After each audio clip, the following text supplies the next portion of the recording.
They say history is written by the victors, but what if the truth was buried with the fallen? Every secret leaves a trace, if you know where to look. This is The Broken Truth, decoding history, one broadcast at a time. The Broken Truth podcast, where history meets conspiracy. Every case tells a story. Every story hides a lie. September 11th, 2001. A flawless Tuesday sky over Manhattan. The kind of morning when the sunlight glints off every window of the World Trade Center and the air feels new. No one imagines that in less than 2 hours, those towers will vanish, taking nearly 3,000 lives and altering the course of a century. At 8:46 a.m., American Airlines Flight 11 strikes the North Tower. 17 minutes later, United Flight 1. 7:05 hits the South Tower. By 9:37, the Pentagon is burning. At 10:03, Flight 93 crashes into a Pennsylvania field after passengers fight to take control. At 9:59 a.m., the South Tower collapses. At 10:28, the North Tower follows. Smoke replaces skyline. News anchors stumble over their words. Oh my God. Another plane has just hit the World Trade Center. That line loops endlessly on every channel. Sirens rise, phones fail, the world holds its breath.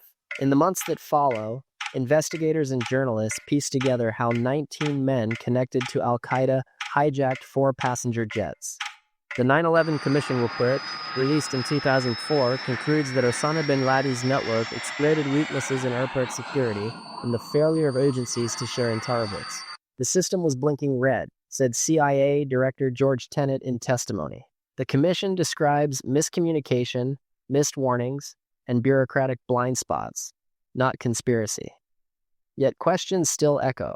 Firefighter Oreo Palmer, radioing from the 78th floor of the South Tower, minutes before collapse, reports, "We've got 2 isolated pockets of fire. I'm going to need 2 lines." Moments later, his signal disappears. How could such localized fires lead to global collapse? NIST, the National Institute of Standards and Technology, later answers that impact damaged stripped insulation from steel columns. Jet fuel fires weakened the trusses until gravity took over. Yet engineer Jonathan Barnett, who worked on FEMA's initial team, said, "Steel appeared to have melted and evaporated in some samples, something we'd never seen from an office fire." Lead investigator Shyam Sunder states, "We found no evidence that explosives were used."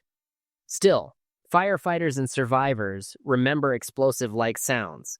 The FDNY Oral History Project, 10,000 pages of interviews, records their testimony. Were those sounds from exploding fuel tanks or something else? No definitive proof emerges either way. World Trade Center 7 falls hours later at 5:20 p.m., though no aircraft struck it.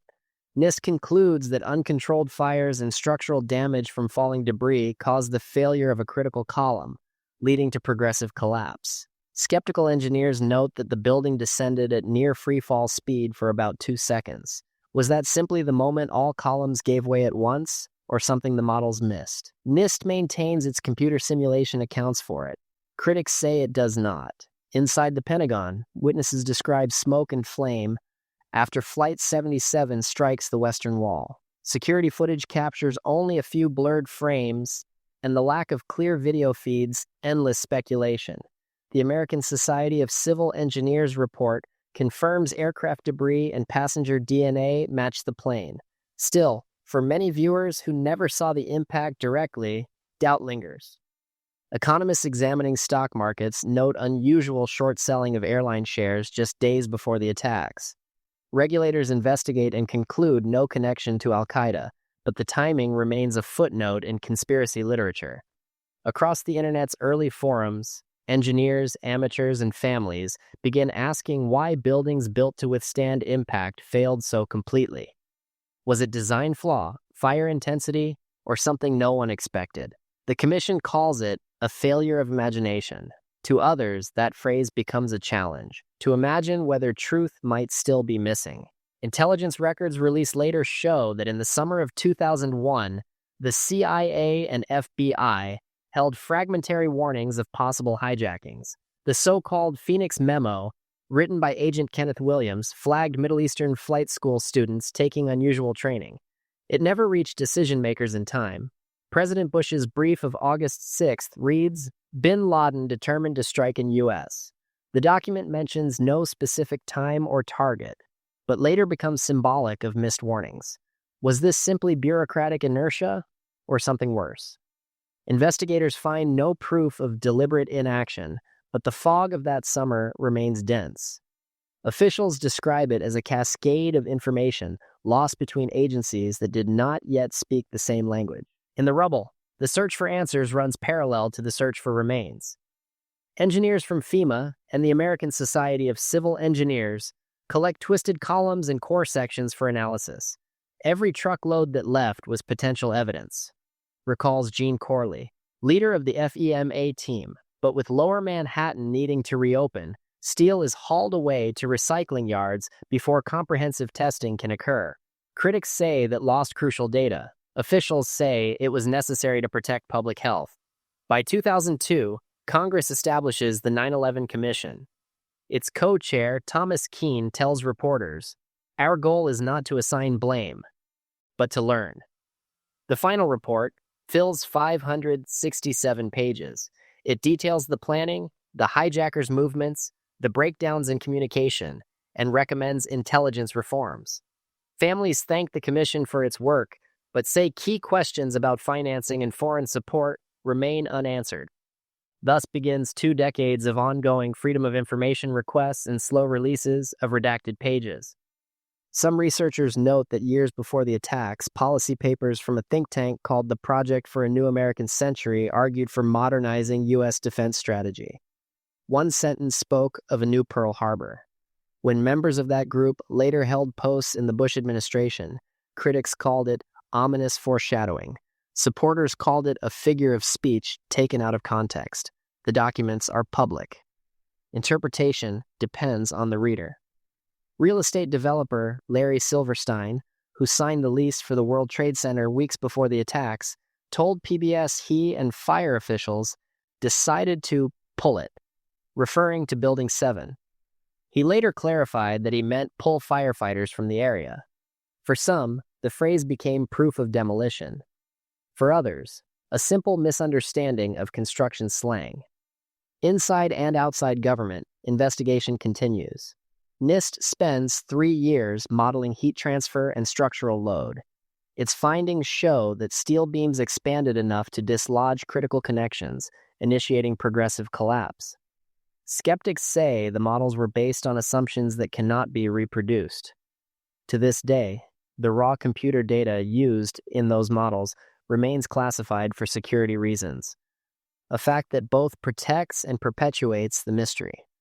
Families press for more answers through civil cases and congressional hearings.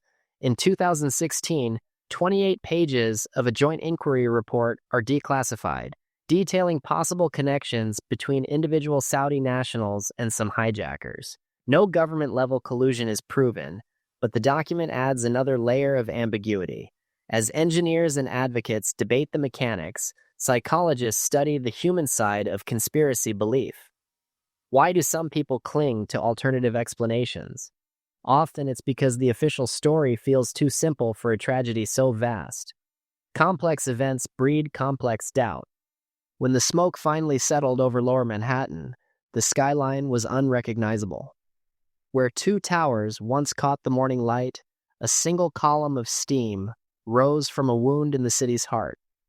Rescuers worked by hand, bucket by bucket. Firefighters, police officers, and construction crews formed chains through the dust, calling out when a name or a wedding ring was found.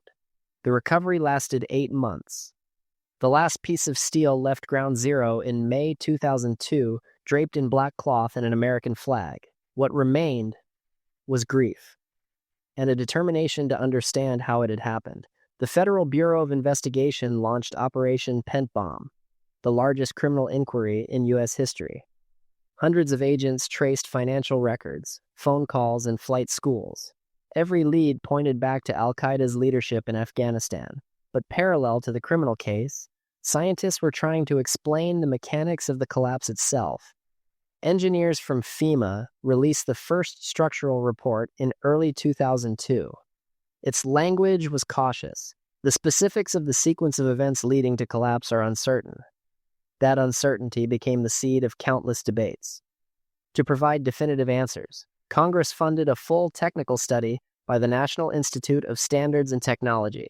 NIST's engineers spent 3 years building digital models, testing steel samples, and interviewing eyewitnesses. Their conclusion: aircraft impacts stripped fireproofing from the columns, and the resulting fires caused the floors to sag until the central core gave way. It was not a single catastrophic explosion, but a chain reaction lasting minutes. Lead investigator Sham Sunder told reporters, "There is no evidence of any explosive or controlled demolition event." Yet even after the report's release in 2005, skepticism remained. Independent researchers wanted access to the raw modeling data. NIST said it could not release it because it contained information that could be misused to design future attacks.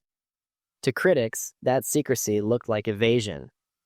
Families of victims also pressed for transparency. A group of widows known as the Jersey Girls became instrumental in pushing Congress to form the 9/11 Commission. Their persistence ensured that the final report would be publicly released in 2004. At the press conference, Chair Thomas Keene said, "Our purpose is not to assign blame, but to learn."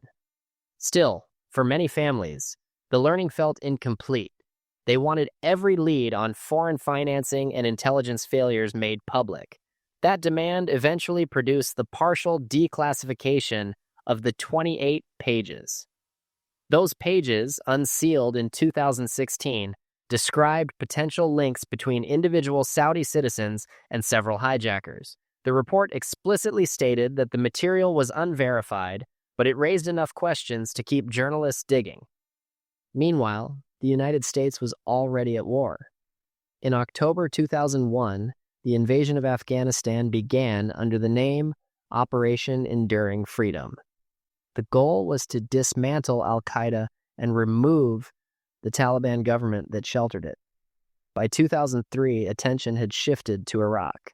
The phrase "weapons of mass destruction" dominated the news. No such weapons were found, yet the war continued for years. Domestically, Congress passed the Patriot Act, expanding surveillance and law enforcement powers. The Department of Homeland Security united 22 agencies under one roof. Supporters said these changes prevented future attacks. Civil liberties advocates warned they eroded privacy. Out of fear and necessity, a new security state was born. In the ruins of the World Trade Center, engineers collected what little steel remained for testing. Some pieces were stored in Hangar 17 at JFK Airport as forensic evidence. Others were shipped around the country to become memorials. For every scientist looking for technical explanations, there was another researcher chasing the human ones: trauma, heroism, and the psychology of loss. Neuroscientists later found that collective trauma can sharpen memory for images while blurring memory for sequence. A reason eyewitness accounts sometimes contradict one another. In a tragedy witnessed by millions, perception itself becomes fragmented. By the mid-2000s, the conversation turned from how the towers fell to what the event meant. For an entire generation, September 11th was the dividing line between before and after. Airport security, global politics, even entertainment changed. Television and film began to echo the same question the public still asked: how much of the truth do we ever really know? Each anniversary brings new releases of documents, some mundane, some intriguing. The FBI continues to declassify case files in batches under the 9/11 Transparency Act. Every disclosure adds a few details and spawns a dozen new interpretations.